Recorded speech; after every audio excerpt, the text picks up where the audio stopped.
just keeping it moving. Okay. I'm about to get on my height.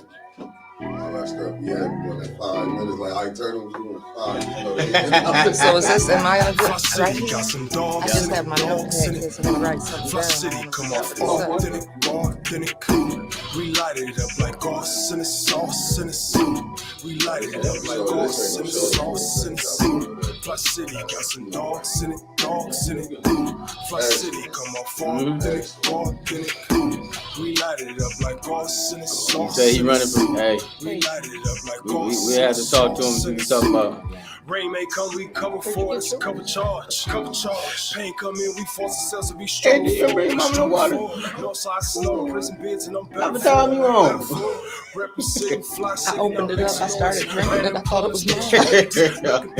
Hand dogs ain't seen no pass. Fli-City got a city tax. Body bags and ski masks. Crying ways to speak to God. City giving rich vibes. Beat knocks through the speaker box. Don't speak a lot, just move around. We about to go into it. I'm about to shut this one down. Y'all come on to the live. Y'all go on to the live. We going live. Lion King, the jungle seems like peace to me. Struggles led to victories. Now picture me 6 months out, I'm on my feet. On the business, talks with Maddie on the business. Run the city, leak with all the owners in it. Minus since we bless the city with our agenda. Hustlers, open finish. All ideas is open to us. Just push a lane. This crooked man and we straighten out. But they tearing down. North side, south side, east side, west side, peace signs. We try to get this city. West side, north side, south side, east side, west side, north side, south side, east side, west side. Got some dogs in it. Fli-City come off authentic. We light it up like sauce in the sauce in the sauce. We light it up like sauce in the sauce in the sauce. Fli-City got some dogs in it. Fli-City come off authentic. We light it up like sauce in the sauce in the sauce. We light it up like sauce in the sauce in the sauce. My city experiencing a transition from penny pinching, maximizing our dollars, multiply triple digits. I came a long way from baby jars in a project kitchen. Nowadays I read grab charts and just mind my business. All praise to the Most High, how this young king living. Resurrecting the spirit of Osiris, how I'm living. Hustle and motivate your local hope dealer. I'm on tour right now, and I'm dope with it. They lied to us, stole assets, still in crisis mode.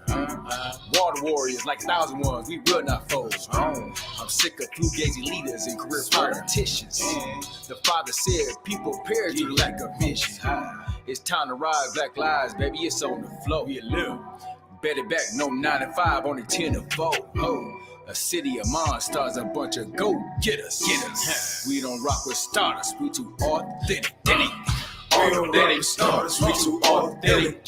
We don't rock with starters, we too authentic. Authentic starters, we too authentic. We don't rock with starters, we too authentic. Authentic starters, we too authentic. We don't rock with starters, we too authentic. Authentic starters, we too authentic. We don't rock with starters, we too authentic. Let's hear that. Yeah. All right. Peace and blessings. Definitely appreciate everybody for tapping in, coming and joining the show. This is Fli-City Blackout special. I am your host, Royale X. I'm going to say it again, Royale X, a.k.a. Dewan E. Robinson, however you want to put it. But, just one of a young brother from the city of Flint, just trying to make a difference and, just continue to just kind of stay afloat with the work and try to be purposeful as most as I can be. So, it's a joy to be in here today, right? We got a very special guest in the house today, right? None other than Dr. Karen Weaver, right? The former mayor of the city of Flint, also running for mayor again this year. So we want to be able to dive in, talk about some of those things that she has planned for the city of Flint, the constituents, the people, and then also just kind of dive in on some things that, we want to talk to and just kind of expand on and just kind of elaborate on and what have you. But nevertheless, welcome to the show, right. Dr. Weaver. Thank you. I'm glad to be here. Come on now. We've been waiting. I know, right? I didn't even have the mic up. You're not even mic'd up. I'm not even mic'd. Am I mic'd up, Vicky? Am I mic'd up? You can hear me? You can tell this is live. This is live. This is urban and live right That's here. right. Mike, Mickey, you can hear me? I'm still throw this on. There you go. So what's up? Do I need to turn this back on still? It was never. We said this is live. It was never on me. It wasn't on. No, this was never. It was on. It was on. It was on, so you can hear me. So you can hear me, but I got it on now. See, man, I need better handlers, man. You know what I'm saying? But, you know what I'm saying? It's all good, man. We're gonna make it work anyway.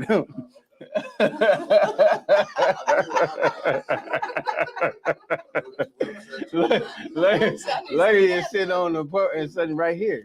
You know? Okay, all right. Well, you know, but I ain't finna go back and forth with you right now. That's my guy back there. No, definitely though. This is live in effect, right? That's we out here in north side of Flint. And we just, we activating the Flint community and just trying to be something different. And so this is the thing, man. What? I'm gonna call you mayor because Go we're ahead. speaking in existence. The thing is this, right? We have to set standards, and then also we have to hold accountability. But we got to make sure these people are feeling some type of support. We are making sure that they are part of the vision, that they see a robust and better Flint in the future, and that's what we are committed to doing together. So let's go in, right? So tell us, right? This is we're running for mayor. Again, yes, I sure am. So okay, so let's go into a conversation because Okay. you were the mayor before, Okay. right? And so give us from your perspective, your time and your experience, what some of the things that you have engaged in the past, some of the things that you may have learned, and look to apply it here moving forward. Well, first I want to start. Thank you for having me. Can I say that first? I'm glad to be Thank you. here and have a conversation. You know because what? We haven't done this in a little while. What? I'm just glad to see you, here and holding it down and back going with it, right? So that means a lot. Well, and I want to say something too, because you brought something up. You brought something up about a vision for Flint. Yes, ma'am. And how do we look at Flint? And that's Yes, one ma'am. of the things. While there are things that we see that we don't like, one of the things, I love Flint. Let me just say that. And I just see promise for Flint. I see it. Yeah, I do. I see a lot of promise. I see a lot of possibility for Flint. I see hope for Flint. And so that's how I choose to look at Flint. Yes, ma'am. I choose to look at Flint. Other people may look at Flint in a negative way, but I know what Flint can be. But I know it can't be that without all of us coming together and sharing a vision for Flint. Yes, ma'am. And so that's what we need to do. And so we want to have people actively engaged and involved in that vision for Flint. And I think I'm just going to tell you, Duane, I think we were starting to see a vision before because we were on such a good trajectory for the city. We were moving in a good direction. I think we were. And I also there was this excitement in the air. There was a vibe that was going on. There was energy. And I know that we can bring that back and make some good things happen for the city. So talk about that, right? Because, when you were in office, we did have a certain type of energy here in the city and people did feel as if we were moving in the right direction. And so talk about that, right? And understanding the train that we was on, right? When you're talking about economic opportunities, when you're talking about a lot of people supporting the cause of the water crisis here in Flint. And then also just looking at, all the different special engagements that, we were working on, right? And developing while you were in office. So give us a speak on it. A couple of things that I think are really important. One is the water. I mean, one thing we need to talk about is we need to finish it. We need to finish. There's some unfinished business. I'm glad you said that. Well, there is. I'm glad you there's said some that. Unfinished business, and then there's some new business that we need to get to. Yes. But the unfinished business is, we need to finish with the pipes. We should be through with that at this point. You're right. At this stage of the game, because we have made such progress. We were ahead of the schedule as far as changing the pipe. So, when you see that hasn't been completed, the question is why. Yeah, that's what everybody's wondering. Why haven't? That's my question too. Even in these last couple of years, right? We have not heard anything about the water crisis. I haven't heard. People wanted it to go away. And why is that though? Of wanting me to go away, they wanted the water to go away because Some people thought it wasn't good for the city. Well, if it's not good for the city, let's make it go away the right way. Fix the pipes. Right. Finish fixing the pipes. Finish doing the things we talked about. Finish the in-home plumbing and infrastructure and appliances. Do those kinds of things. So there was some unfinished business. Let's talk about economic development even, because you brought that up. Right. And that was one of the things I was really excited about, because when we brought economic development back to the city of Flint, thank you, Kellogg Foundation, for allowing us the opportunity to do that. But it was the first time we'd had it in 14 years. Yeah, right. And we had people actually paying attention to Flint. Yes, all yes. of Flint. Yep, that's true. And that was important, because how do you have a thriving city without having your own economic development department and people looking out for the city? The city, And right. we're talking about all of the city. That's important. So important. So you said two major points right there, right? What's that? You said one thing for sure, right? The city of Flint residents have not been made whole from the Flint water crisis. Right. And we have to go ahead and be honest with ourselves to say that we're still fighting, we're still paying these high water rates, we're still using water that we can't even, basically use. And, the emotional thing that took place for the past 7 years have not been addressed, right? At all. So I think, which leads me to that settlement. Mhm. It leads me to that that was settlement. that's not even a settlement. I That's know it. Well, we're on the same page with that. Mhm. When you talk about Flint not being made whole, and one of the things we've always said is we know money doesn't fix everything. true. It can. It's not going to bring back those lives, but they need to compensate us financially what Yes. we're worth, and that has not happened Mhm. at all, and that's Right. a problem. Right. And we haven't. That's part of the reason, and it wasn't just that issue, but when you talk about running again, is we need a voice. We need somebody speaking up and speaking out and fighting for the people of Flint. We deserve to have somebody doing that has our backs. And sometimes you don't get everything you ask for, but at least we deserve to have somebody asking for it. That settlement was an insult. It was insulting. That was whoever, the thing is, whoever was sitting at the table and brought that settlement forth did not have the constituents in mind. No. Did not value the people. No. Because when you look in the city of 90,000, right, you're talking about a settlement of $462 million. I'm glad you said it that way. You start breaking down those numbers. Right. But then also adding in the fact that the attorneys, the lawyers are going to get 33 1/3% of the settlement amount. So, when you look at it, the residents only looking at maybe like 300 million, right, to break down amongst each other. Said and done. Right. And I just don't think that, that was well thought out, because when you look at the mental state of, the city, when you look at our children that's been impacted from the water crisis, because we see them every day at Flint Southwestern, we see them running around. Some of our family members and children are running around being impacted by lead, whether it's changing their attitude and behavior, right, or it's, caused the development issues to be dire, right? It really has. That's a situation that we ain't heard nothing about. There's no services in place. There was nothing put in place for those young people to say, hey, we're going to have health services. We're going to have physical health services for our young people. So that way, we see a problem on the horizon, we're going to get in front of it. Well, that's why it was so important to have public health, at the table. Mm-hmm. And that was one of the things that we knew was an issue, right, to have public health. And that was why we had that role, that chief public health advisor, that Pamela Pugh filled. And that was the first time we had that. First time we've ever had that recovery officer, because we knew we didn't want to stay in crisis mode. And what does recovery look like to the people? And getting that kind of input from the people. Mm-hmm. And so there was a reason for that. And then you look and see what happened. All of this gets dismantled. And then we have a second public health crisis. When nobody at the helms. Right.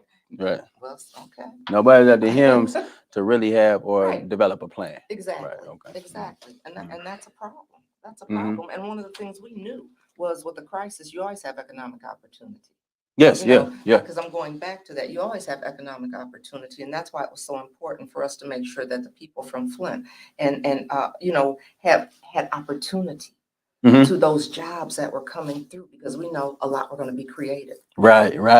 And I do say, and big shout out to you, because when you talk about economic development, I definitely want to spread some light on W.T. Stevens, who is a construction company, Black-owned construction company, that was doing a lot of pipe replacements in the city. So when we talk about 18,000 service lines, and a Black organization is out front, really doing the work, but then also hiring members from the community who's born and raised here in Right, this that was city, right? important. Right, that's economic development, but then also it's building up the tax base because Right. now you got folks who are working, right? And I ain't talking minimum wage jobs. We talking some real salary, real wages, where Those you were can take care of jobs your that were family. life-changing. That were Those life ki- changing. You know, and that's Uh-huh. what a lot of people said. They said, you Yeah. know, I was able to get a place to live. I was They able did. to take care of my family. I was able Right. to put money back into my Come on now, community. come on. And they were down here. They were all around here, man. Mhm. And you know, and a lot of those brothers I knew. Some of the brothers came home, you know, came back and transitioned back to society and That's needed right. an opportunity. And you know, that was a great That was thing for them huge. because they really needed that and they appreciated it, Exactly. right? So it's To see that that type of. gone is sad. But that's the thing though. But that's where we talk about leadership and vision, right? Okay. When you saying the right people got to be in place to be able to orchestrate those initiatives, Exactly. right? Exactly. But a person has to be in that post, has to have vision for the future Mhm. to say, hey, we want to have economic development, but it starts with our people here in the city. Exactly. And Mhm. you also have to have somebody there that's not scared. You can't be scared to buck the system You sometimes. better not because be scared of buck the they'll be system. bringing in the same, Mhm. you know, the Mhm. regulars Right. that always have opportunity to these jobs. You need someone saying, wait a minute. Right. You know, we're not saying that everybody can't, but everybody should get some here. You know And what? everybody includes us. Let's hone in on that. Okay. This is a new day. It You see is. this new Flint right now. Yes, right? I like You know it. what I I'm like saying? it. Yeah, right. We set this up just for you, right? The whole little situation look good. But it's a new day in the city of Flint. And you know, we are trying to hold standards with each other. Mhm.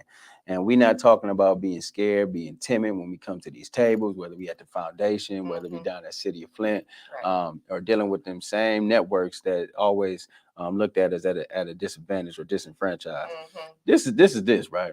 Now, you know, I'm one of the younger generation, right? So Mhm. my thing is like we here for the taking. Yeah. And I think it's our time to say like we standing up and being bold about it Mhm. and not being scared. So I love and appreciate that, you know, you feel that, you know, you don't have to be scared and you know you got backing. That's right. And we need folks to be stand up and we need folks to, you know, take the mantle and run with it. Mhm. And we need folks to make a difference. Because And what's we been can't be going on scared haven't because worked we for have us. everything to lose. We You got know, everything to lose. they're steady, Mhm. you know, snatching things from us All the time. and from the city Mhm. and from the city of Flint. Yes. And so that's why I said you can't be scared to speak up and speak out about these things. One of the things I keep saying, and I know I said it on my commercial, when you see an injustice, Mhm. if you don't address it, then you're part of it. You know what? So that's true, and that brings me to the fact, you know, even standing up to the state of Michigan, Mhm. when Snyder was trying to come in, and I know when you're in these positions, and I know you know folks in the community may not necessarily know, but when you're in these positions like the mayor, you're in Mhm. these top positions, folks expect you to act and move a certain type of way. Right. And then like you mentioned, bucking the system or saying no, I'm standing up for the people, right? Then people tend to feel as if maybe you're a problem Mhm. or they can't control you, right? Well, they couldn't. And we don't want They that, couldn't. Right. right? Right. Because then that would be we would be getting the same services and the thing. same things Right. that we all been getting. And if you can be controlled, you don't need to be there. My point exactly. And that was how I felt. If I let you control me, then why am I here? Right.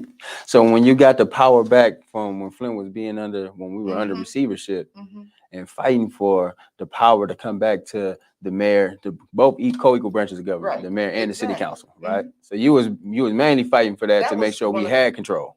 Yeah, that was Mhm. one of the things I went in talking about. Come Because I on. wanted to declare an well, I really wanted to declare a disaster, but because it was man-made, I couldn't. It had to be an emergency. I was fighting for home rule. That's right. That's You know, right. because the people elected a mayor and an elected city council to be the voice for them. We the should do. voices for them. Yes. And when you take that, you know, I wasn't having that, and I let them know right from the beginning. Mhm. That was a priority. Right. And That was a priority, and we got it back. we did. We got it back. So, and now we've got some other priorities. Now we got some more priorities like where we are now, right? Right. And I guess even before we get to now, right? Okay.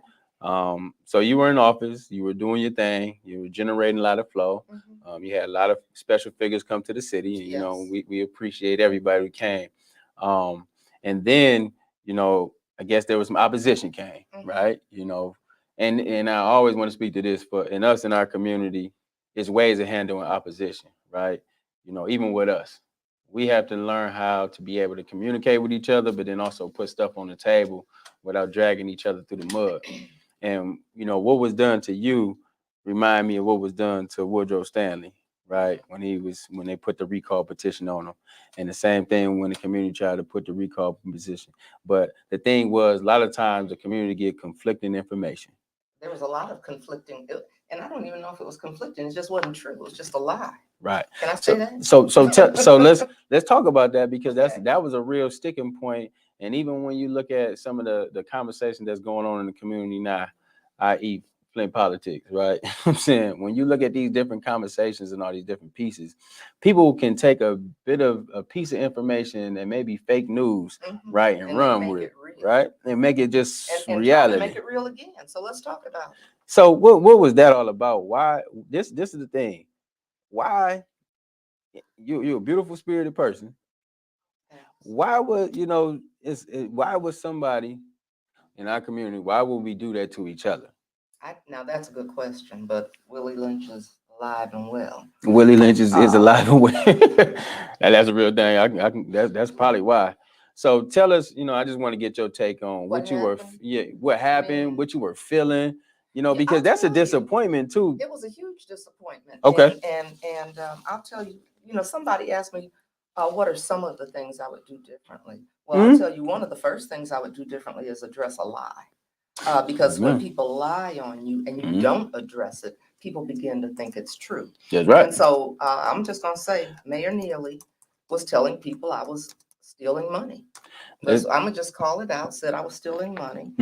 Said because he was in Lansing, he got the information before other people would get it. There would be some indictments coming down, and and people started believing this. They did and a lot believe of that people mess. said, oh, just take the high road, because I'm thinking, well, who's going to believe I'm stealing some money, all this work I'm doing? Right. And the other thing is, what black folk get to steal money and don't go to prison? Come on. Especially some elected officials. Come on. They march my behind right out of here so fast. Come on. Because that would be a picture they'd want to have on the front page. Unfortunately.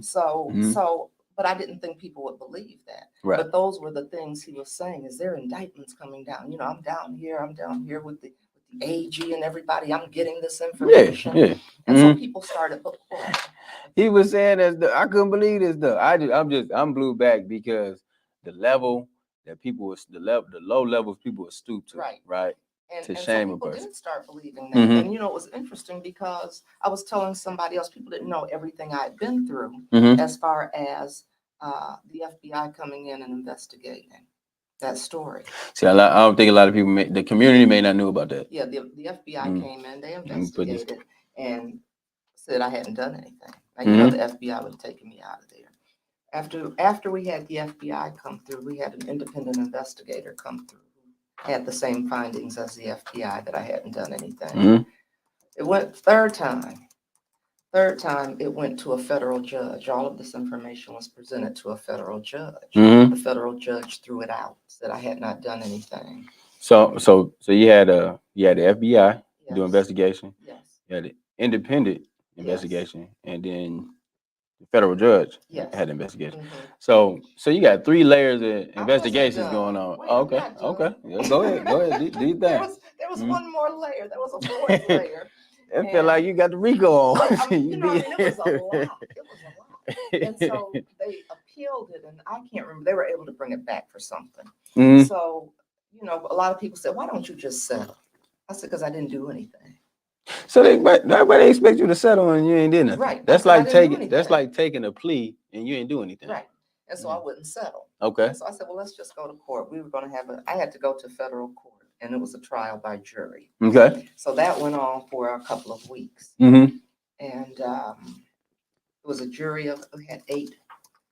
And it was I remember that day like it was yesterday, because the jury deliberated maybe an hour and a half and came back unanimous decision that I hadn't done anything. But if you look at what mainstream media did, you never really saw that part on the front page. You always see when I'd have to go to court, when somebody would make an accusation, that would be on the front page. And that's why I appreciate you so much, because we have to have ways to get our information. We got to. There. We got to. And but you didn't really see a lot about that. So it was a unanimous decision. So I went through that 4 times. So not 3, but 4 times going through investigation, only to be cleared of any wrongdoing. And then And now they're trying to bring we the same we story still back. talk. Okay, listen. So Yeah. folks will say the same stuff without this evidence being substantiated. Right. And that's why I said address the lie. And I feel you on not saying, I'll be like that too. Like, you know what I'm saying? You'll hear somebody say some stuff about you, they'll lie on you. And you don't be thinking to address out. You don't fight every fight. Right. So it's not like I should have fought, and I bet I don't let that happen again. you know what I'm saying? But then again, we shouldn't be so frivolous to listen to all that nonsense. That's the thing. We can't. If I know a person, this is how I am as a person. If I know a person, you can't tell me nothing wrong about or bad about the person because I know this person. But we don't do enough of our own research either. And so I'll tell you what, I think there were some people that really believed it when they were saying it to other people. I think they believed it. It's some people who wanted to believe that. Right. Because they just wanted to believe it. You're and right. There was no reason to believe it, You're right? I agree. And that's that Willie Lynch syndrome. Mm-hmm. That's that divide and conquer. That's that, hey, that person is in a position and I'm not. Like, get out of here with that mess. That's why, and let me just have to talk to the people for a minute. This is why we be finding ourselves in these situations. This is why we can never advance. This is why we always fall down. This is why all these other ethnic groups are moving forward and advancing and progressing before. Because we sit up here, will take some information. We sit up here, will dog each other out. We sit up here, want to step on each other, kick each other when they down, want to spread lies behind each other back, and you ain't real enough to come say something to somebody's face. It's like we don't respect that type of stuff. And so when we talk about holding standards now, I think that's what we talk about now. It's like we ain't going with the flow of things no more. No. We're not just gonna go and let somebody tell us about our brother or sister. We're not gonna sit up here and bleed the lies and propaganda and carry on and make sure that we just sit up here and laugh and think that this stuff is funny or think this is a game, because people are dying. People are dying. Right. And so when you got folks who out there doing that, then we got to deal with you, right? So I just got, and that doesn't necessarily mean that you don't have to deal with it, but the community should always came on the front and made sure we stand strong and made sure we protect it. And that's what I be saying. Like, where we be at with this? Now we done went 4 years and got nothing. You got millions of dollars. Man, you never seen Flint got so much money. And millions of dollars dying. And look at what's going on with crime. I mean, crime and blight. Oh, We've been talking about that, but spend money on crime and blight. And that's been the problem for the past 20 years. Sitting there, and they keep saying we need to hear from the community. We don't need to keep hearing somebody got shot, somebody got killed. We don't need to keep hearing that. We don't need to keep hearing about all of this blight. You know how to spend money and address those issues. Now, yeah, there's some more money, but it seems like to me a no-brainer to say we need to do this. And now we have this other money. You want to get some community input, but some of these things, come on. Yeah, somebody's sitting there and people are getting shot every single day. Some of these things, like you said, we've been having these same problems. Right. We've been having blight for the longest. Exactly. I've been seeing blight all my life. And then when you sit up here talking about crime, it's because there's no vision for the people in the community. The young people. What type of young programming did they have available for them? And that was one of the things we were really working on. I don't know. Well, you remember Sean Crowdy because he was our director of community recreation or something, Yeah. And Canusa, he was doing a Canusa. He was doing, Flint Olympian Games, but he had brought back the Flint-City Basketball League. He was working with Rico on the hockey. Yeah. We had brought the play ball, the baseball, the inner-city baseball league. We sure did. We were working with Friends of Jackson Park. So we were doing those kinds of things. And what I thought was so nice about that, and we were looking to expand to do even more, because we had talked about soccer. We had, talked about what other kinds of things we can do. But what was so good about those was it was bringing young people together. Come on. And it was giving them a chance to be together, to socialize, to build relationships and friendships, but it brought their parents out as well. Yes. And it was an opportunity for us to get information to parents about what was going on. Which is critical. But it gave us a sense of community because we all, banded around together. We loved those games and being together and watching our young people. So we did. It was something that was good for young people and not so young people. It was good for all of us to have those kinds of things. And it gave young people something to do. It gave them something to do, even when you can go back to the water crisis, because we're not out of that. But when it first started, we had 16 to 24-year-olds that didn't have jobs and weren't in school getting paid to hand out the water. You're right. Paid the National Guard to do that when we had young people right here in the community that needed to be part of helping to make this community whole. Mhm. We had them packaging up the food and getting paid. Yeah. We can talk about W.T. Stevens some more because, they were doing the apprenticeship program Yeah, that's and right. training Mhm. people. So we were, on a good path forward to addressing some of those kinds of things. And it takes a holistic approach to address those kinds of things, and we know it. No, and those are the things that, when you talk about people in the community, we saw that. We saw those things moving forward. We didn't see a lot of, hey, let's check in with the community because we got all these funds. We don't know what to do with it. Yeah, seeing that. Yeah, we check in the community. We building these community plans. Addressing the existing issues and doing something about it. Right. And I think that's what folks in the community are.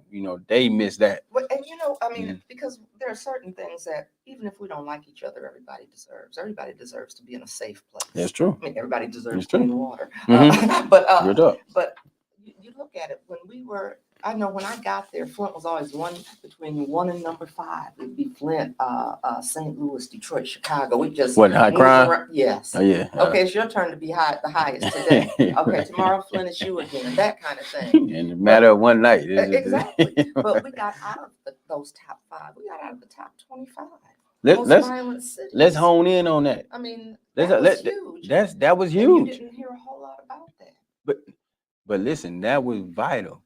When you talking about how Flint was out of the top 5, when you talking about Flint, we had at least it was a sense of positive energy around here, it was. where people can feel it and young people was engaged. And right, and that's what we want. That's what we want. Young people engaged because some of us, we aren't going to be here forever. We're not going to be here forever. We better be looking at what's next. Exactly. Okay, all right. And bringing young people with us for real to make these changes. Because we don't know everything. You don't know everything, but together we know a whole lot, and we can do a whole lot. And that's what we have to do. And I think we really need to do more for our young people to keep them here. We really do. We do because we got a lot of amenities that support what young people deserve to have. That's true. So they leave and they don't come back. Or they stay here, and then and after they get finished, kicked down. No, but what happened is that the young people that stay here, they get tried out, they get tired, they get worn out, used, and abused, right? And then when for a young person who doesn't see a growth in the city, they gonna say, hey, listen, I don't see no future here. Exactly. So I'm gonna go find somewhere else to go ahead and make it happen. Yeah. Flint can have those kinds of things.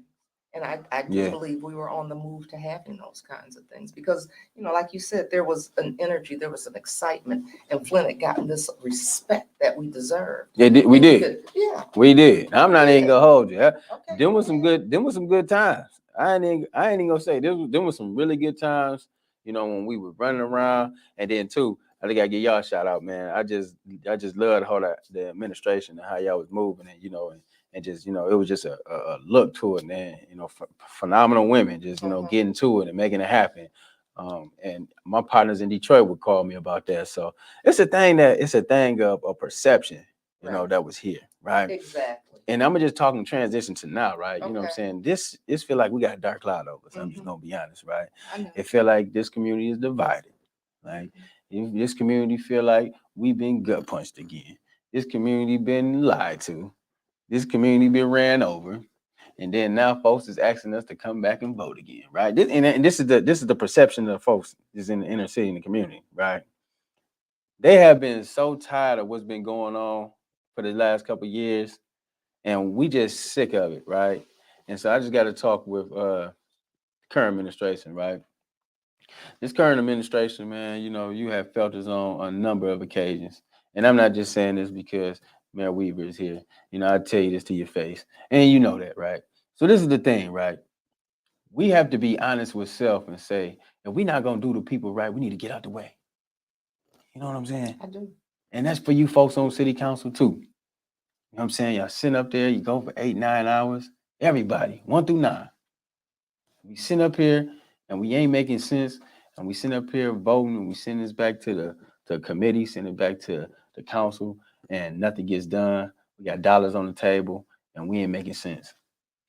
If you ain't gonna do the work for the constituents, because remember, it's the people who are your employers. So remember, all the elected officials, the people are your employers. So if you're not performing to our satisfactory, then we're going to put you out.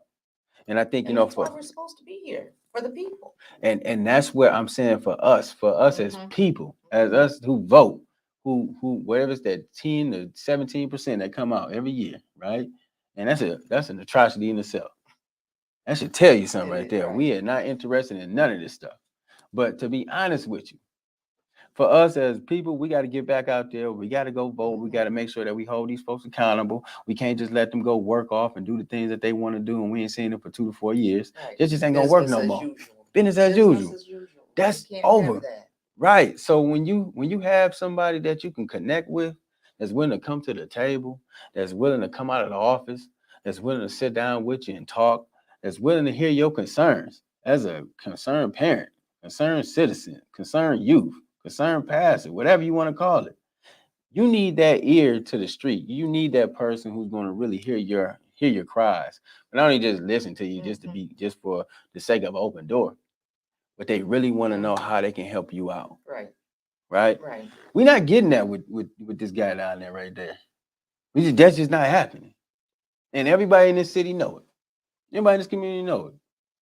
When you look at the changeover work rate in the administration, all the personnel changes from city attorney to economic development to CFO, man, just letting you know, man, that's a hailstorm over there.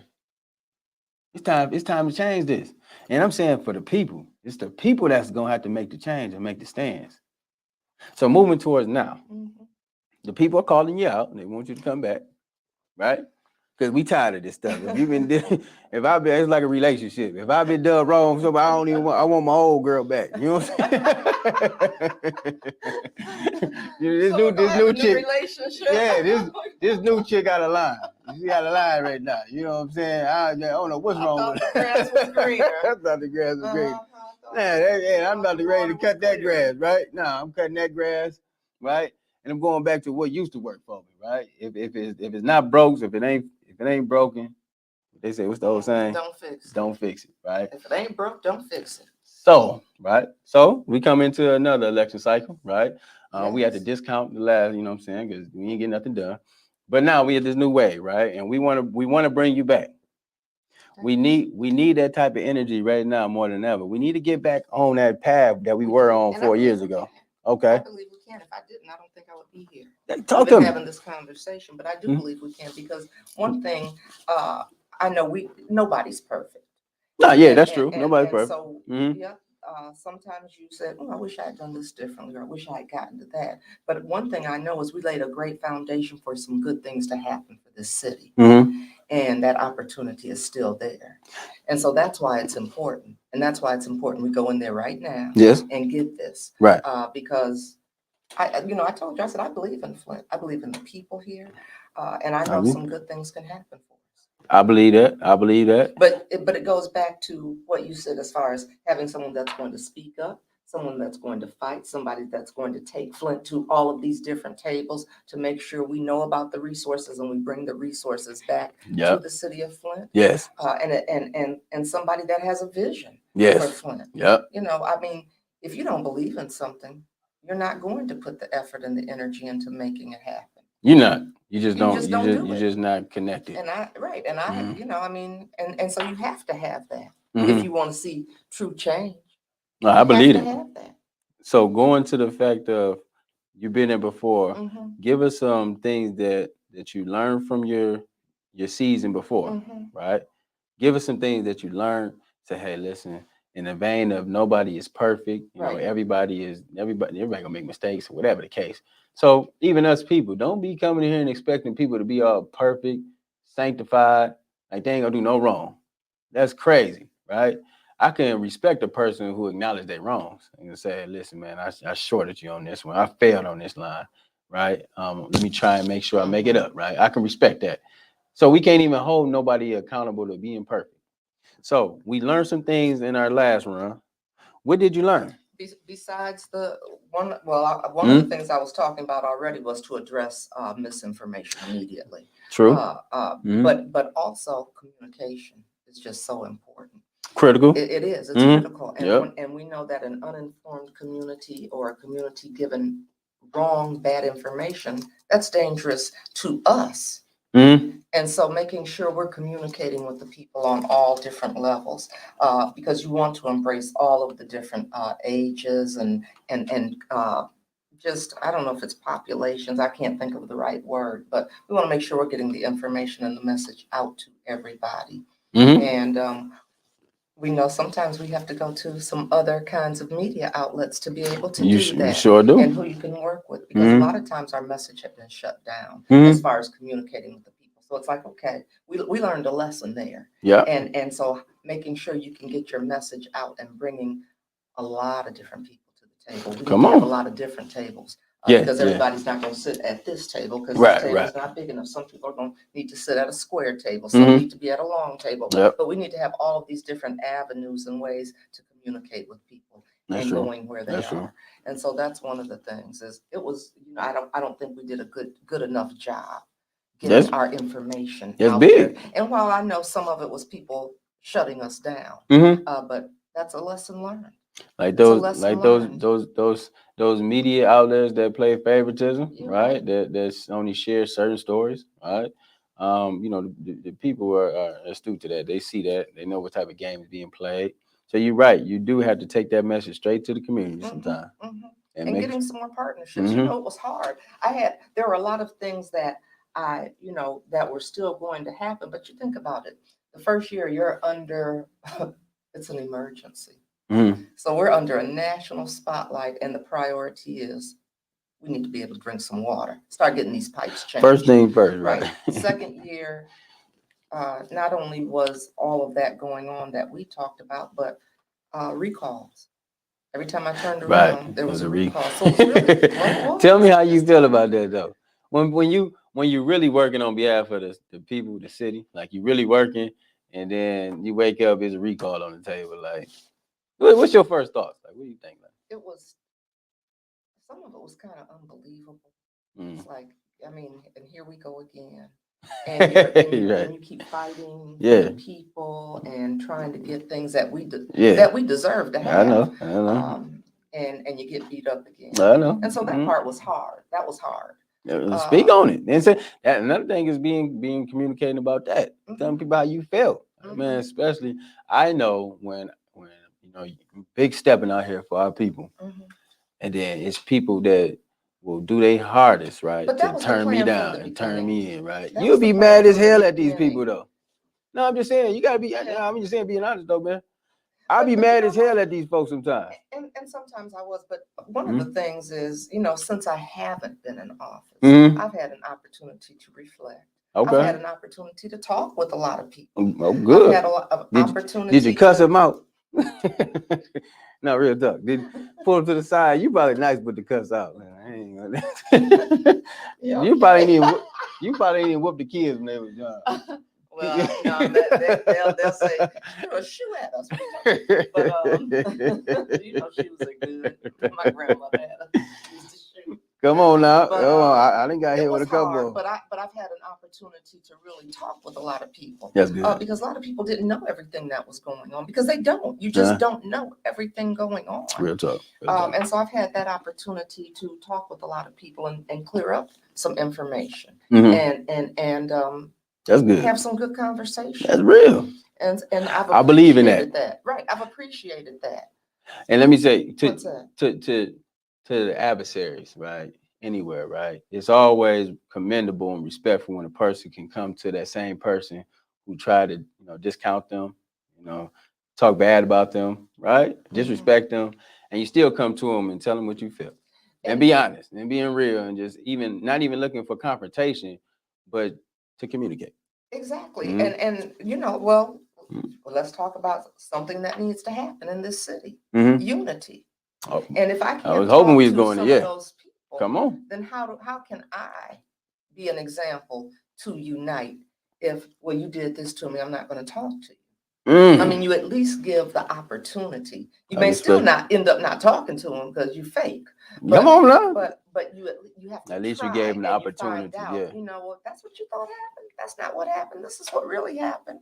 And it might change the way they even looked at the whole situation. Exactly. Okay. And so and so that's this city can't be divided and move forward. You know, we can't do that. I'll be the first to say, that should be our first order That's of one of our business, first right? orders When of we business is we need talking, to come together. right? Because we right now we are fractured, we are broken in half, right? You got this side versus this side. We gang banging in the community right now. It's either you on this side or you on this side, and so what we have to get to is how do we mend those that hurt, Right. right, and heal the historical hurt, Exactly. and then say like, okay, well, you know what? I'm not gonna bring up none of those things, those old charges on you, right? But what I am gonna do is try to go ahead and listen, communicate, but then move forward.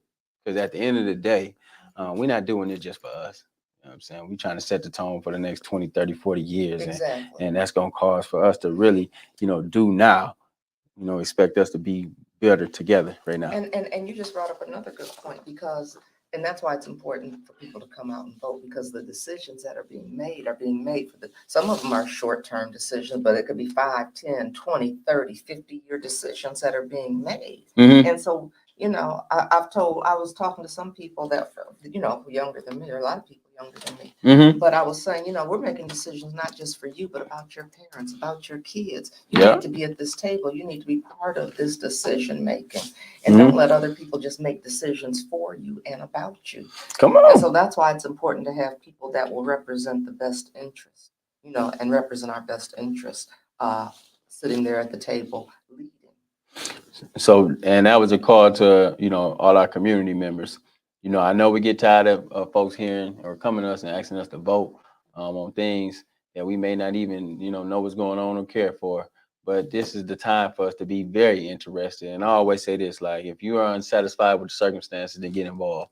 If we don't like how the direction of our city is moving, then we have to get engaged, right? So then that way we're at the table, and then we can say, hey, let's pull this thing back, or hey, let's go ahead and make some right turns. This is some ideas, some concepts that I think that'll move us forward. And so no matter how bad you feel, or no matter how bad we've been disinterested in this whole process, the time is now. And I think, when we having these conversations, these constructive conversations, and talking about, where we were as a community versus where we are now, and then it's also looking at what type of, generational wealth that we creating for this city, what type of economic drivers that we developing here, right? So then when it's time for us to step to the side, we're educating our young people. We got continuity in this, succession plans, right? And we all just linked in as one. And it's gonna make sense for our children, grandchildren, and everybody moving on. So Exactly. I think, man, we have to be unified. So that means that everybody had to look in themselves. It's not even just up to the mayor. It's not up to the administration or the county. It's up to us individually to look in the mirror and say, I'm gonna do my part. At least that's all I can really commit to really doing. I can't speak for other people, but what I'm saying is I can do my part in this whole greater scheme of things. Exactly. Exactly. And we can all do a part. It was funny because people all around the country say, well, what can we do about Flint? I'm like, help us keep the story out. I mean, everybody could play a part. Get on social media. Or here's who you write letters to. Here's who you can call into. I mean, but there are so many parts, and they're all important because they're all going to lead to the agenda we're trying to move forward. Yep. And sometimes it's identifying parts for people, but letting them know that it doesn't matter how big or how small, it's important. Come on. It's important. It's vital. It's vital. It's critical. So now you just kicked off the election. Where you just kicked off the conversation. Okay. All right. How did that feel coming up there? Did it feel like It felt good. I was and glad. then they got It took me a while to get there. I know. I didn't know that I would be running again, to be perfectly honest. That's right. I had some great experiences while I was out of office. Yeah, but let's there talk. were some great opportunities also, but I could never stop thinking about Flint. So before we dive into Flint, right? You did have some phenomenal opportunities prior to come back in here, right? You were just the executive director of African American mayors around. Yeah, come on, talk to us. That's big. Well, they always had my back when I was the mayor. Yeah, they always did, and helped Flint get access to a lot of resources. It was the African American mayors and the U.S. Conference of Mayors, so they helped Flint a lot in so many ways. And so I got to be the interim executive director. And I did that until the end of August, but it was so interesting because we'd be having these meetings with the different department heads from the White House and hear about these resources. I'm like, oh, I could get this for Flint. Right. I mean, That's how you want. Yeah. I You want to think like that. I was thinking about that the whole time. I can get, but the other thing that was good about that was it gave me an opportunity to renew some of those relationships that I already had, and then meet new people. Yep, it did. Because and that's been one of the good things. It's like, oh, this would be a good person for us to work with. Ooh, this person's doing that. We can have that for Flint. So it was helpful for those kinds of things as far as networking and knowing what resources are out there and of course what we're going to go back to the table and ask for. Of course. So that part was good. Doing the radio, you know, you've been on there. You've been busy this week on 9, 10 a.m., but doing that. We trying to pick up where you left off. And I appreciate it. I appreciate it. Big shout out to brother Joel Jones, man. It's a lot. It's a lot to do, but it was a way to inform. And that's when you recognize the importance of media and getting your message out there, especially when ours was shut down. That's right. So it was a great opportunity to, I hope, help educate, inform, uplift the community. Come on, listen. So that was I mean, I did that for 14 months. That was a long stretch. That was a long time. And that show was early. And you get up and you have to get up before it starts. You know what I mean? Yeah. I said, man, all week, every day this week, every day that you was doing. Oh my goodness. For 14 months. That was 14 months. You know what? It was so funny. I started the day after Martin Luther King Day last year. That was your energy. That was the power right there. And so to be able to do that, it was a wonderful opportunity. You know, during the presidential election, I got to be a surrogate for Bloomberg and go around and, you know, just look at how they were doing things across the country. And how was he? You know what? It was funny because there were some things about him that people, you know, but one of the things that I had to acknowledge, well, just like I said, I'm gonna see what his actions do. Come on. And so he really was doing a lot of things for Flint. And sometimes I didn't even know he was the person responsible for it. I remember when a team came to Flint, we needed some experts around water and infrastructure. We had a team of 12 people coming. I'm like, and you know, we're so in the throw of everything. It wasn't until later on. I never even said, how these people get here? I was so glad they were here to help us. But he had been responsible for that. When I needed to get in front of the media out there in New York and in Washington, he was responsible for helping me do those things along with the African American Mayors Association, along with the U.S. Conference of Mayors. When we wanted to get the portal to help us address some of the blight issues, we got the money from Bloomberg. So there were things he was doing when we were trying to get that factory for the source water. He was one of the investors that was trying to bring the factory here to bring jobs. So there were a lot of things he was helping me get access to as far as people and resources. And so I said, you know what? Look, we need it. We need it. So it was interesting. It was interesting. And it was different than when I had been on the road with Hillary Clinton, because I was doing the get out the vote. But here I was looking at these infrastructure plans. And those was big. And it's like, okay, I need to know this by when? This is 250 pages. Okay, okay. I mean, those kinds of things. Right. Looking at the economic development. So it was the experience of looking at things at that level. Which was and meeting other people that way. So it was good because it gave me some more resources and people to tap into as I cannot stop thinking about Flint. Getting to go to, and this was myself, Dr. Pugh, Pamela Pugh, my chief public health advisor, you know, getting to go to Scotland for the TED Talk Countdown Summit. They were talking about environmental racism and in the United States, and getting to represent Flint there, getting to work with the Wildlife Federation.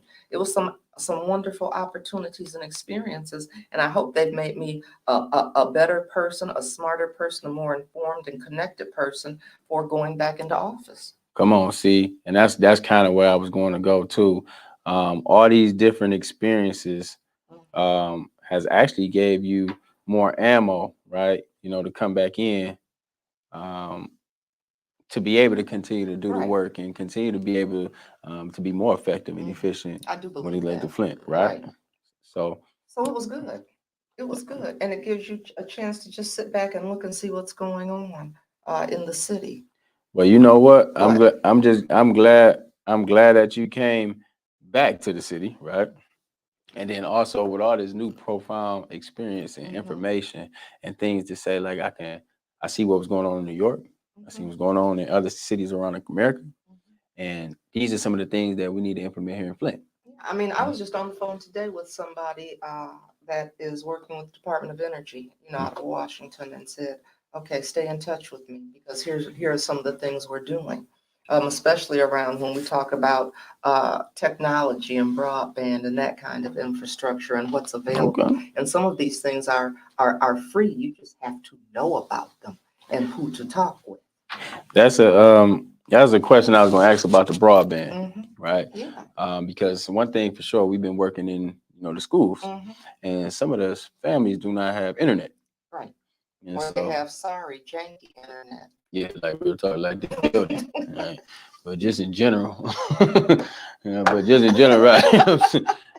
Definitely though. But that's some of the things too. How can we, get in, access those type of Right. resources like broadband, But and then empower the families here, so then they don't got right. crappy And internet. you need to know what's out there and what's Hmm. available, because when she was saying, well, we need to stay in touch because some of the things we do are free to Hmm. people, and but if you don't know about it, you're not going to be in that line to get it. You're not going to be at that table saying, "We want this for Flint."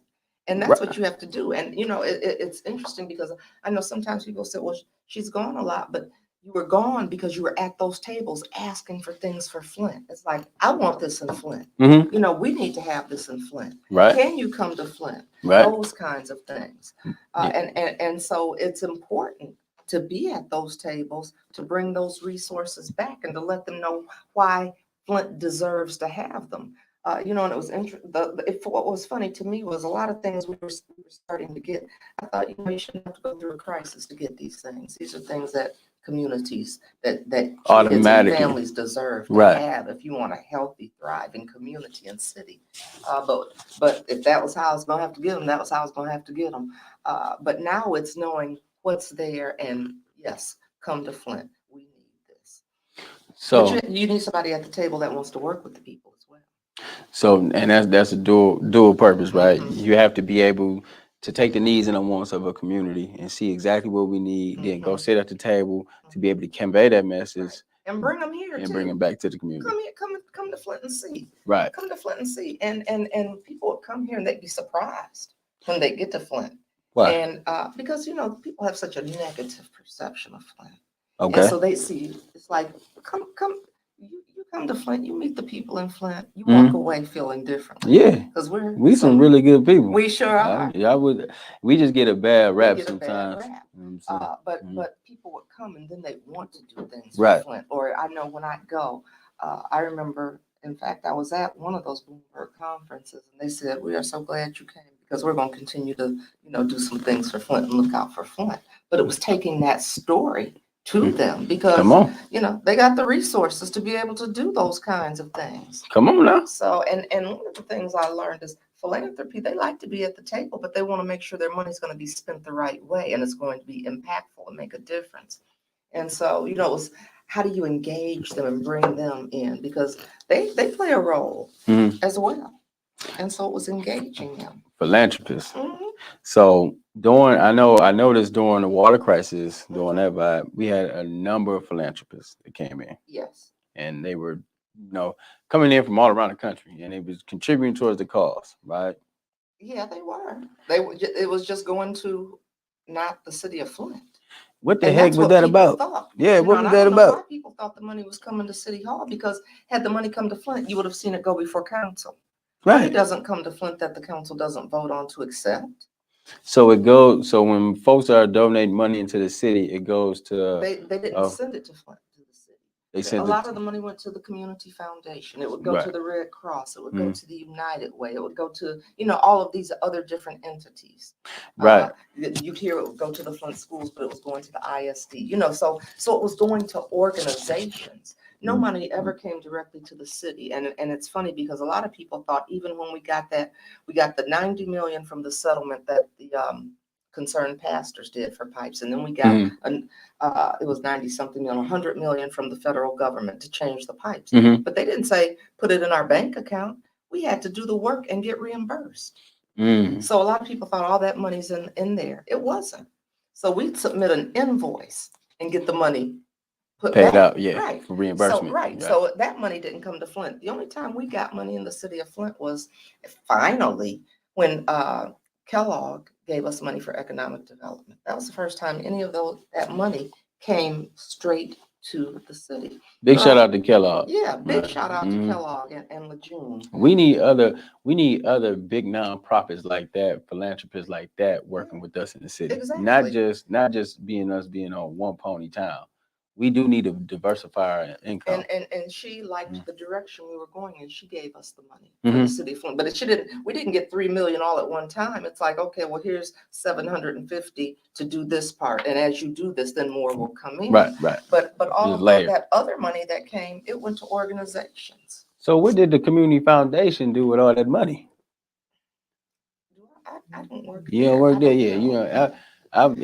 Community foundation, they should where's give the a report, or the Red Cross should give a report, or United Way should give a report. Whoever got those funds needs to say what was done with that. And everybody's asking me, and I'm like, well, it didn't come here. Don't ask me. They're gonna ask you as the CEO of the city, right? Because they don't automatically just ask you. But when the I'm money not responsible for that. It didn't come to me, so I can't tell you how it got spent. Right. You have to go to those organizations and talk to the CEOs of the places that it went. Right. And then, we had given the report. We got the report. I saw that report. Where all that money I went. saw that report. That's why I'm wondering, like, why the heck did... And we were trying to sound the alarm, saying, look, here's where the money went. Right. And we couldn't get mainstream media to put that out, But this is my thing, though, Ken, too. We had all that money. I saw that report. You saw that money was...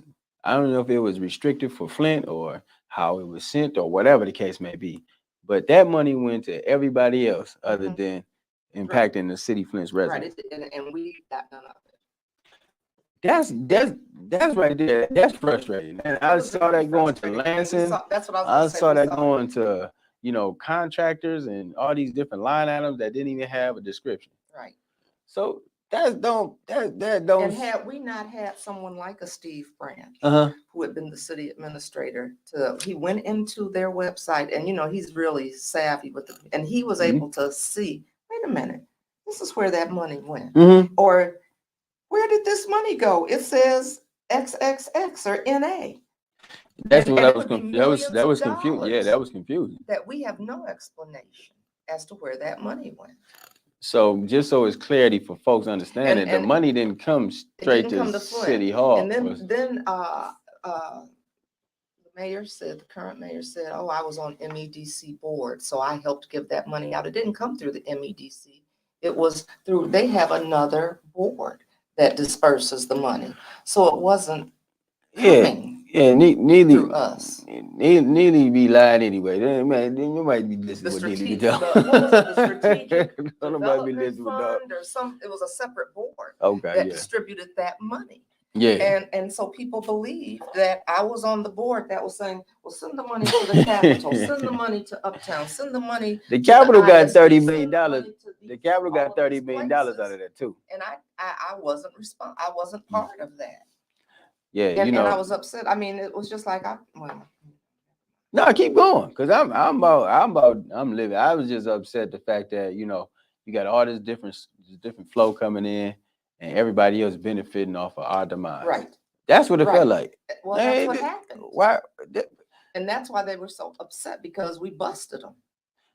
And so we need to bust. Wouldn't put it out. We need to bust the folks that distribute those dollars to those different outlets and didn't give anything to the city of Flint. You know what they'll do? Those same foundations is get $100 million and then open up some small 2,000, 5,000 mini grants for the community. Go ahead and fight off. Exactly. Are y'all serious, man? What type of time we on? Exactly.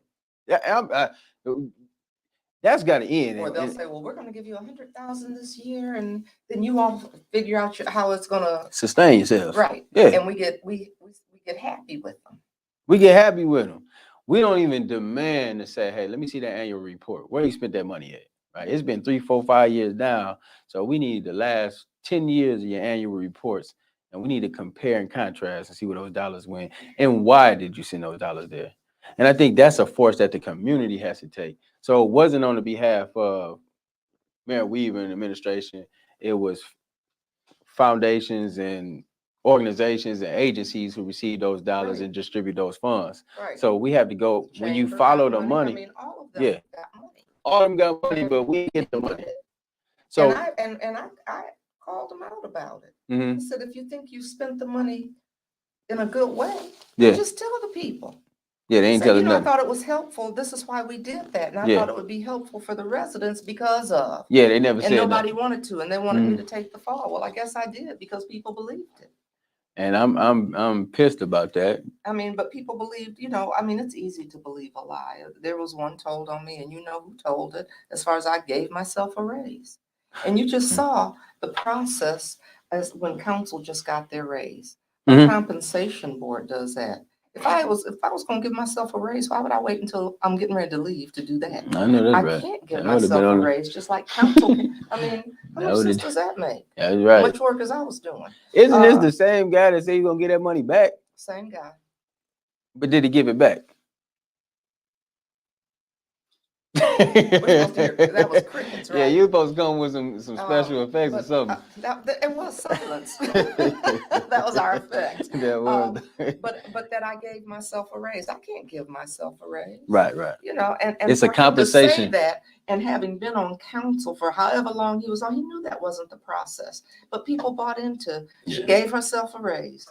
Yeah, he did say that stuff, man. Right. Not only does he keep it, but he gets a car to go with it. Yes. So tell me about. So I guess that's not part of the package. Right. I was just about to ask you, real quick. What is a mayor's responsibilities? What is the mayor's? What is a mayor of a city responsibilities? Well, in Flint, because because we have a strong mayor form government. Okay. Some places don't. Some places don't have that, and that was the problem. They wanted to get rid of strong mayor form government. They sure did. And so we have, the council, which is the legislative branch, and they put the laws in place, and the mayor executes those things. Gotcha. The mayor executes those. Sometimes I would tell people, they say, well, you're putting a lien on people's house. I'm like, no, I'm carrying out the law.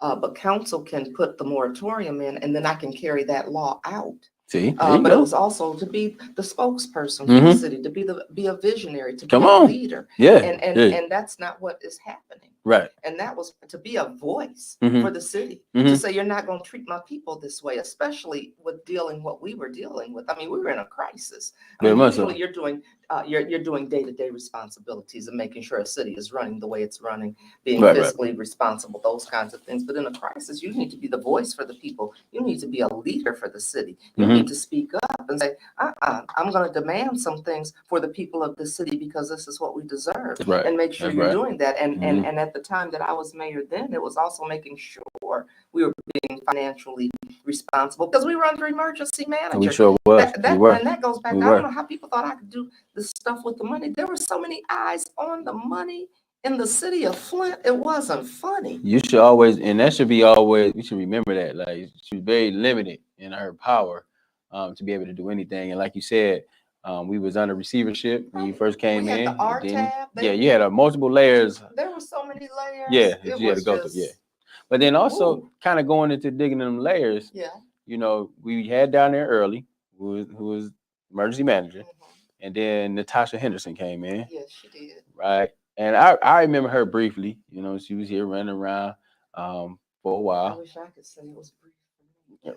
Right. Y'all relationship was. I was trying to work with her. You were trying to work with her, right? And what type of time was she on? Because when she came into the city, it wasn't like as if she was working with the community. I think she was working on behalf of the governor. Yeah, right. Working on behalf of the governor. How that transpired with the situation with her? Because I remember when she was in office and she made some claims that I couldn't get rid of people. Yeah, that's what it came, right? That you couldn't really get rid of people, and that you had to go through her. Yes, she did. Right. And then it was a situation where y'all, I guess y'all, broke away from each other. Enlighten us about the situation, how that played out. Well, it was interesting because I was trying to work with her. You were. I was trying to work with her. Mhm. And I remember talking, I had this conversation with the governor. I was getting ready to go to Washington, actually. Okay. And I was, but before I left, I met with the governor. And I was telling him, I said, Governor, I couldn't put any of my people in place. He had put everybody in place. He did. And I said, our homicide rate is up Skyrocket. 72%. Oh yeah. Oh yeah. With who you have in place. Mhm. I said, if you like those numbers, I'm okay. I'll tell the people you're good with it. Mhm. You think homicide rate that high is okay? Mhm. I'm just gonna let them know the governor is okay with this. We had the fire chief. The truck with the aerial ladder had been sold. Why they do that? I don't know. And so it's a good question. That was one of my issues. And I remember saying to the governor, I said, well, if that dorm downtown catches on fire with those students, we've got to wait for help. We've got to wait for fire departments in other places to come and help us. You don't have time in a fire to wait. Every minute lost that's another life. Come what are on you now. talking Come about? on. They I should said, know but if that. you're okay, I'll just tell the people you're okay. And that was the first time, but that's when he said, you can hire your chief of police and your fire chief. Right. Okay. And that was the start of me getting power back. Right. And so I was going to Washington. And right before I left, there was an article in the paper.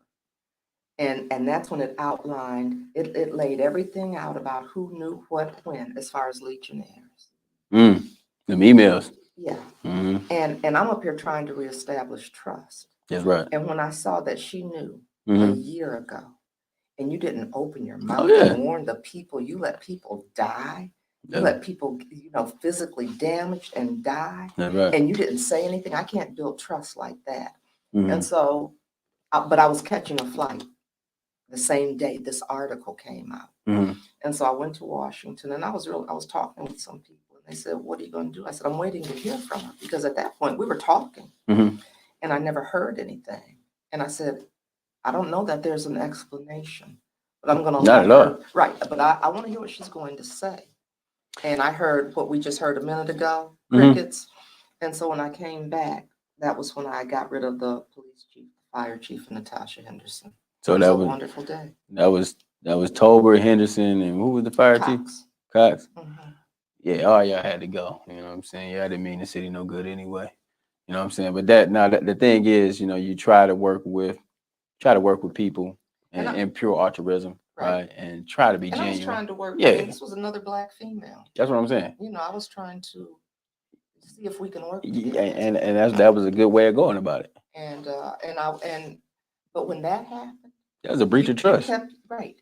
I was at least hoping for this article's gonna come out. I didn't want to tell you. I was scared. I'm sorry, something. But people died. Would have been. You had an opportunity to not make that happen, to prevent some of that if you had opened your mouth. How do you do that? See, she was working on behalf of the state in Snyder. Right. But as a sister, to another sister, we would have expected you, to be right. At least say that, especially if you knew that a year before. Right. I mean, that's. So that was my issue, and that's when I said, okay, I draw the line in the sand. You fired all three of them, and she got mad. Yeah. They all got mad.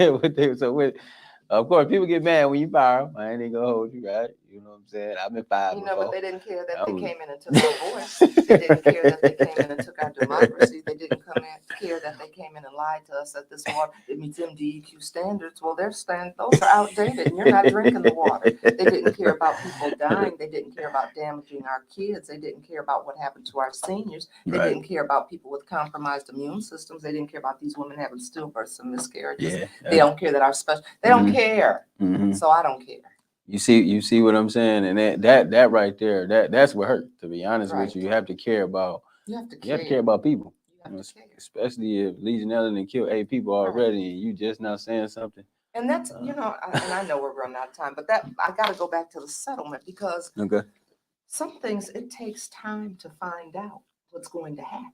True. I mean, we didn't get the data about the stillbirths and miscarriages until a year and a half later. Then you start finding out, look how long it took us to get these special education rates. and looking at the mental health numbers in the schools skyrocketing, Right. looking at the juvenile justice. I mean, it takes time. And so here comes this settlement. So we might find out in a few more years, oh, look at what physical illness has happened to these people that were exposed to the water, but the money's gone. We're not I getting would hate anymore. to see that. I would hate to see that, And man. that's what's, I go back to us having people speaking up and speaking out about this. And I think that's something that a mayor should do, is say, you know, for sure. I might not get more money, but you're gonna know I'm not happy about this, because this is an injustice. This is not fair. This does not represent the value of the lives of the people of Flint, especially when you compare it to, and you know, I like to compare it to other settlements. And I never dismiss what happened with the sexual abuse. Maybe they should have gotten more. I don't know. But I know for Michigan State, when you have about 330 something individuals get 500 million. Oh, that's But the residents of Flint, you know, 80, 90,000 people have to split 400 million. When we you got look at- less than that. Exactly. When you look at, I think it was USC, it was 750 something individuals, and they got 800 million to split. When you look at Penn State, I mean, the same thing. All of these settlements, they represented the value of the lives of those people. So Come on. why are Flint lives so different? Who was at the table making that decision for us? Who was the players there? The governor. Snyder.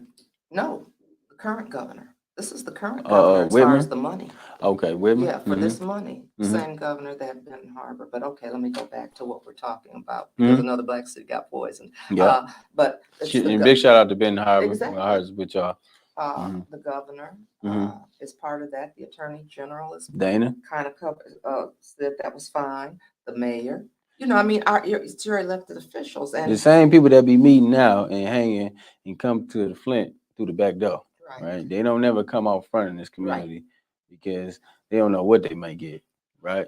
You know what I'm saying? But that's why we be looking at them like that. Because I would have been saying that. I know you aren't coming here with this. I know you ain't coming here, period. Right, not with that money. Don't even come to this city. Right. You know, call me. You know what I'm saying? Call me Seriously. later. No, That's an insult. And we should have been riding up today. We should have been riding was up an to Lansing, insult. riding up down, and we were right. But thing is, there was a RICO charge that was on the table beforehand, and Dana Nessel went in and she killed that. I want to know, Dana, what was you thinking? What was you thinking? What was the point of that? Right. And Governor Whitmer, what the heck was you on? Justice delayed has been justice denied for the people of Flint. Let me just Man. say that, and that was their theme. Justice delayed is not justice denied. Well, in this case, it is. Man, listen, you know what? That is just so heartening, just to see that that's the value that they feel, the worth in the people in the city of Flint. That's what that comes down to. And I'm gonna say it again. It's because of race and class. When you know, I've always told people Flint was not about water and it wasn't about infrastructure. It was about systemic racism. And you know, you've heard me say they will shoot us, they put their knee on our neck, they will poison our water. Any way they can do it. Any way. But it's systemic racism and it needs to be addressed. So anybody who is opting to be an elected official, you got to have that type of energy to yourself. You have to be willing to stand up because you know what we're dealing with. You know how they're looking at Flint. And she just broke down these numbers from different sectors and different people receiving settlements, you know, all around the country. It's the value that they have for the residents in Flint. Like if we don't value ourselves first, we know that they're not going to value.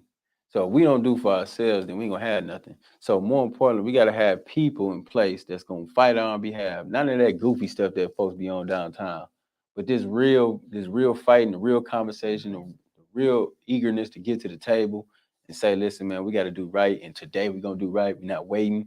You're not gonna sweet talk. You ain't gonna give lip service. You're not just gonna go ahead and play with us. Because I think for us, we gotta be a force now. Right. Like if they don't start, the thing is this, and this is how we are. If we don't make them feel us, they won't. They never will. They will continue to keep playing on you. Exactly. And I'm sick of that. And some elected officials think they can come and, you know, do the hustle, put on some sunglasses, Man. and we're excited. Man, sit around every Saturday morning, come to your skin at 10 o'clock with a Jesus hat on, and just play on you and just play with you. And unfortunately, some of our folks will go for that. That's a shame. We can't go for that bamboozle. We can't be hoodwinked no more. We can't go for that stuff. We got to be serious. So from here on out, man, we about seriousness, right? Yes. And like we're not playing no games. We're not We don't have expecting time to nobody. play We're not expecting games. nobody to be perfect. But listen, we got to be very serious about what we want, but then Right. also how we go about it. So moving towards the future, right? Moving now. What can we expect? What can we do? What type of vision do we have for the city of Flint in 2022 and beyond?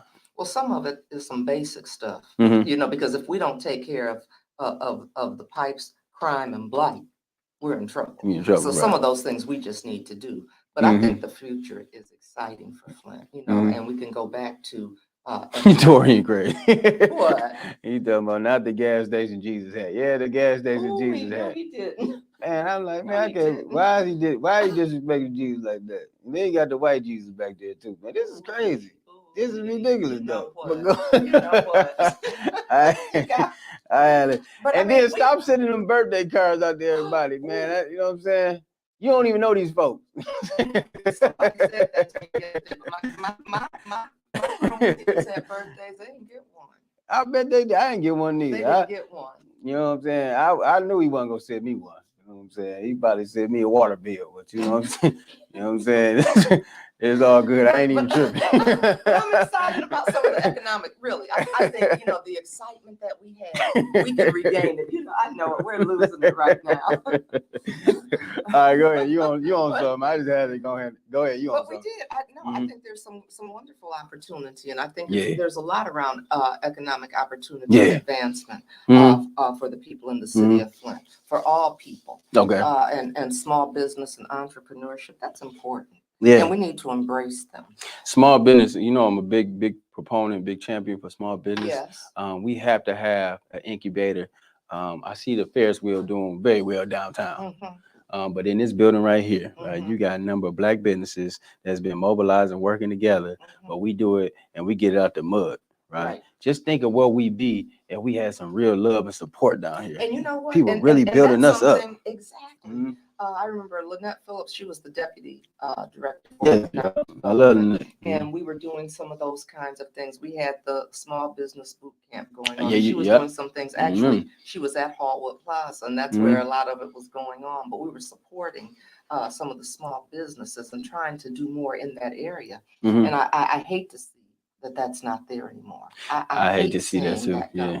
And we need to bring some of those kinds of things back and, Yeah. and work with someone, you know, like I said, I've had an opportunity to, well, they're new to me, even though people right here in Flint that I didn't have an opportunity to engage with and to work with and to help them push some of their ideas and dreams forward. Yep. People that I've met since like I said, when I was in Washington about, how can we really support and embrace and lift up when you talk about just right here, and some of the black businesses that have not been able to move forward. Yes, I got to put this on the table because I got to speak for black businesses. Okay. The Chamber of Commerce have not been well to us, and I'm just being real. They have not supported black business in the city of Flint. They have not. They have not. And so why do you think economic development was taken from Flint? I mean, they can say they have it, but you know that money was going back to the Chamber of Commerce has the economic development. They have the contract for economic development. Still, I don't know what. I know Neely definitely gave it to You him. can't ask me. So listen, they have not been supportive of the black businesses here in the city of Flint. I want all black business, minority businesses to know that, right? Those few hand picks that y'all pick out, and y'all want to uplift them, right? When you got 300 black businesses and small businesses in this city, y'all is ridiculous. And I got to point that out. I get sick and tired of them down there. I get sick and tired of all them downtown. I'm just being real. I'm just saying, like, there's always a us against them. And that's what it feel like. Right. You know, when we out here, we grinding from the bottom and we trying to make something out of nothing. And, you know, we don't got the support. They get those grants to all their friends, all those 52 grants they gave out before, man, during COVID. Give them to their people, right? And then want to give us grants for COVID supplies, $1,000 for supply. Man, y'all crazy. I'm serious. Don't play. No, it is, and that's frustrating. So and that's I why did it have was to so throw that out important there. and so exciting when we had gotten it back. Mm-hmm. That was why.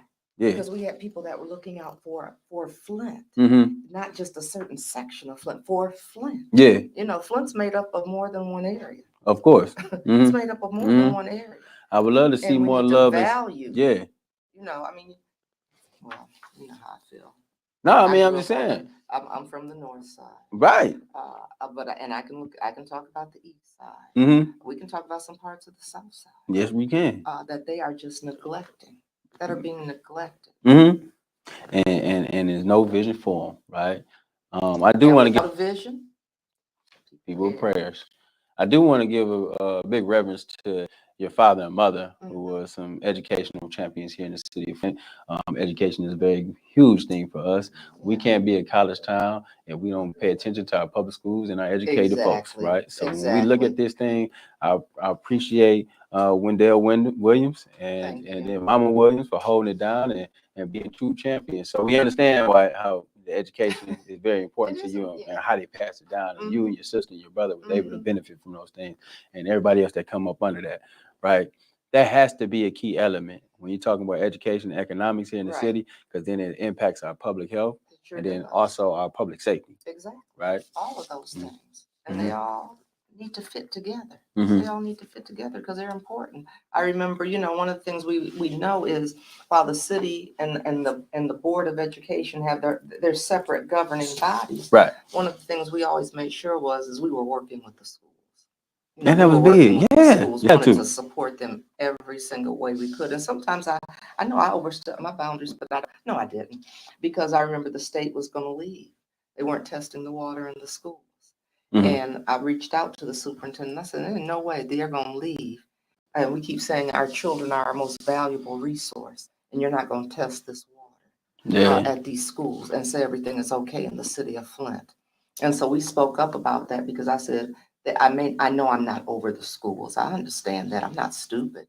But these are residents in the city of Flint. Yes, right. And I'm going to speak up for them. That's right. And how dare your parents state think you're going you're going to march out of here and not put something in place for our kids. You're absolutely right. And so if we have an opportunity to work with the schools and support the schools and enhance things around the schools in those neighborhoods, that's what we should be doing. That's what we should be doing. So what are we doing about our seniors too? Because, you know, we love our seniors. We sure do. We always had to have a voice for the seniors. And that's something, and you know what? And a lot of seniors felt neglected. They do. They do. And I remember even when the water crisis first started, because and some of it was, we didn't know, you know, usually lead is a pediatric issue. You know, you see it in the pediatric population with lead. The babies licking, you don't see it in the adult, right? You don't see it in adult and older adult population. And so we wanted to make sure we had accurate information and had to talk to physicians about what does it look like in not just, I mean, from adolescence on up, because that's just not where you usually see lead poisoning. You're right. So it took us a while to respond to what do we do for our seniors. But you're absolutely right. We've got to protect our seniors, because I mean, why would we not want to protect our seniors? And somehow it seems like they become devalued. Yeah, some way devalued.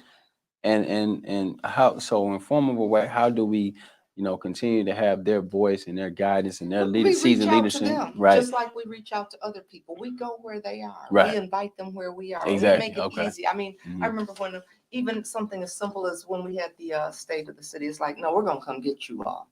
You want to be here? We're gonna provide rides. Because they did, yeah. I mean, and you do those kinds of things. You go to where they are. You have those kinds of conversations. What is it that you need? And spend time with them. In real time. Because we're gonna learn something from them. Real time, and that's what I'm saying. It's nice to have all of us coming together, all of these ages, because we shouldn't be able to survive without each other. I like that. We shouldn't be able to survive without each other. You know, and shouldn't want to. In the African heritage, Harambe means pulling together. Right. So that means, and we've gotten away from it. We sure did. And people want us to get away from it, because they know that's what makes us strong. That's what strengthens us. That's how we become powerful, is when we are together and united. And so people don't want that to happen. Now, you don't need to listen to them old folk. Don't listen to those young people. No, we need to listen to each other and support each other. I do want to give a classic shout out to all the elders who make a way for those people that come up behind them. Right. Because all too often, an old man told me you'll find the most knowledge in the graveyard because a lot of times people take that knowledge to the grave. But we do think the ones like Woodrow Stanley, right? Big shout out to him, and we're gonna miss that brother and everything he represent. Mrs. E. Hill Deloney's, right? These people, they'll stand out to the side just so that way you can step up. And that's what we expect from our elders. That's what we as young people, we want to step up. We want to learn. We want to be there at the table. We just want to be a part. So then when it's our time to step up or step into those roles, right? We've been there the whole time. That's right. Right? And you can do it. And right. I've seen you do it. Exactly. And then it's our job to continue to pass that knowledge on. Exactly. Bring up the next generation so we don't miss a beat. Right. We right. Miss a beat. Exactly. And so I love what we need to make our own beat. I love. Yeah, you're right. I love what you said with bringing all them layers together. Right. That's how it should be. Yeah. That's how it should be. Mm-hmm. So and they're saying peace. Shout out to the Stanley family and all that. So I guess give us something that we can kind of hang our hats on. Why would we want to bring you back into the mix? And I know we had a strong conversation, so I know. But once you tell the listeners and everybody why. I mean, I hope people saw what not just me, but me and my staff, my administration, we were fighting for the people. Mm-hmm. We were fighting for the people and trying to make as much positive happen for the city of Flint as possible. Yeah. One of the other things I hope people have seen is that I haven't stopped fighting for Flint. I can't stop fighting for Flint. Yes, Sometimes when I wasn't in office, people was, why are you still? You're still talking about Flint. You're still speaking up for Flint. You're still fighting for Flint. Not just that, because I can't help myself. Flint is important. We are important, and we deserve better. So I hope people have seen that I wanted people to know that I wasn't the mayor, but my voice was not going to be taken about Flint. Come on, man. It wasn't going to be taken. And so I've been working for Flint, and I'm going to continue to work for Flint. But I want people to help me. I want some help. I want some support. And I hope people will come out and vote for me and help me. Like I said, we're not perfect. I'm not perfect. That's right. But that's good you acknowledge that. I better. Because people walking around here like they perfect or something. Yeah, no. And they can do it on their own. No, I can't do it on my own. I need the help of all of the residents. We've got to come together. Right. But I do hope people have seen my record and like at least most of what they have seen. You ain't gonna satisfy everybody. Right. You can't satisfy everybody, but want to be part of moving that agenda forward. Like I said, I think we were on a good trajectory. We were moving in a right path. Flint was on the move, and we were being looked at differently. And I know that we can make that happen again. And I'm ready to continue that fight. Okay. All right. And then I do want to ask you about your co-equal branch of government, the city council, right? What is your takes on this new city council that's currently down there, right? That's working, I guess, trying to do their thing.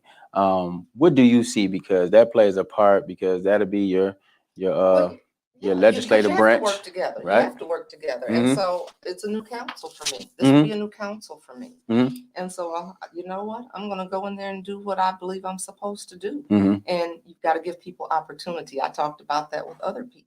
You've got to give people an opportunity, and I hope they would give me one as well to see what can we do together, because we've got to move forward. You talk about unity in the city, we need unity there as well, because otherwise we're not going to be able to push the strong agenda forward that we know we should be leaning into for Flint. So I'm going to go in there and try to work with them. Right. I have to. That's right. No, that's the attitude and approach to take. You're going to have to. Otherwise, it's going to be a fight, trying to make things work. But I'll say that I think Flint is worth it, and so I'm going to go in with that attitude. I can see it in you. I definitely commend you for even taking a step and coming back in the mix and want to do this again. All right, we'll do this again. And these folks that lied on me and just put me out there. You know what I'm saying? I have some words for you, and when I see you out in the streets, it's on. Right. Real talk. I'm just telling you, man, this is real, because you're playing with lives. So I do appreciate, and I've seen all the work. I've seen the work that was going on prior to, and I see the work that's going on right now.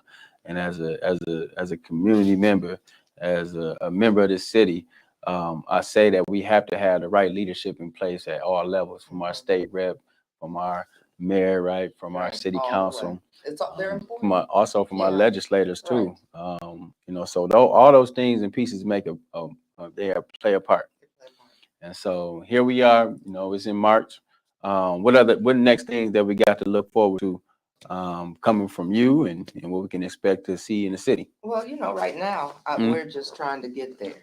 Okay. Really, Mhm. you know, getting everything turned in and to get on the ballot. So I'm Mhm. taking some small steps right now because I know I have to get there in order to make the changes happen.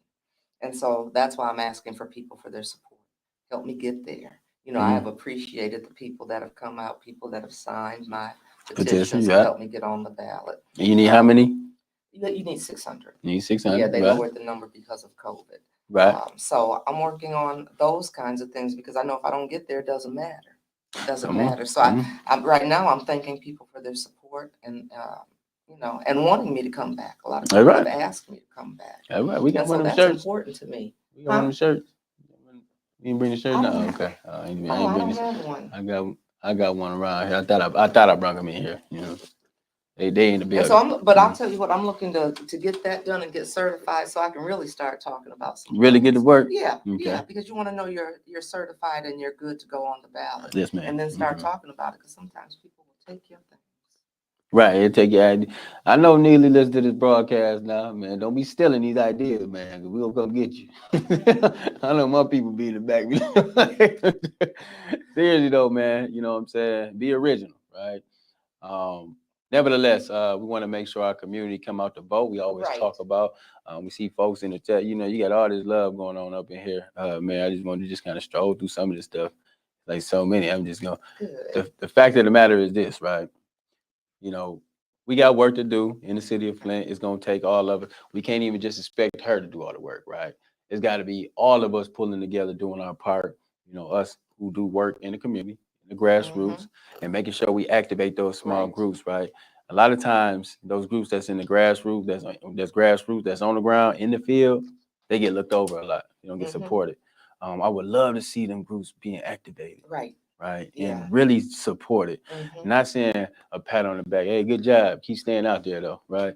Saying like, really, man, we're gonna put some real force behind you and make sure you moving that initiative forward because it makes sense for all of us. Right. So, you know, always we want to do some more voter education. We want to make sure people are going out to vote. We will be hosting different town halls, and we would definitely be having more conversations. Yeah, I appreciate you having me this evening. And we're gonna keep the ball rolling and keep it moving. Thank you all for tuning in too. I appreciate you all listening. Yeah, no, they rocking with you. Okay, they can't wait for you to come back. Good. You know, you got an impact war coming down the line. You got all type of stuff. So you know, let's go ahead and get in the right mindset. Let's make sure, you know, get everybody who need to be registered to vote. Make sure you do that first, right? Everybody who need to be registered to vote, make sure you do that now, right? Let's have some conversations on what we want to see from our community and what we expect from our leaders, right? Mayor, how do we lock you in? Because this is the thing, like we did the same thing with city council. We basically interviewed everybody and they kind of said their piece. But this is the things moving forward.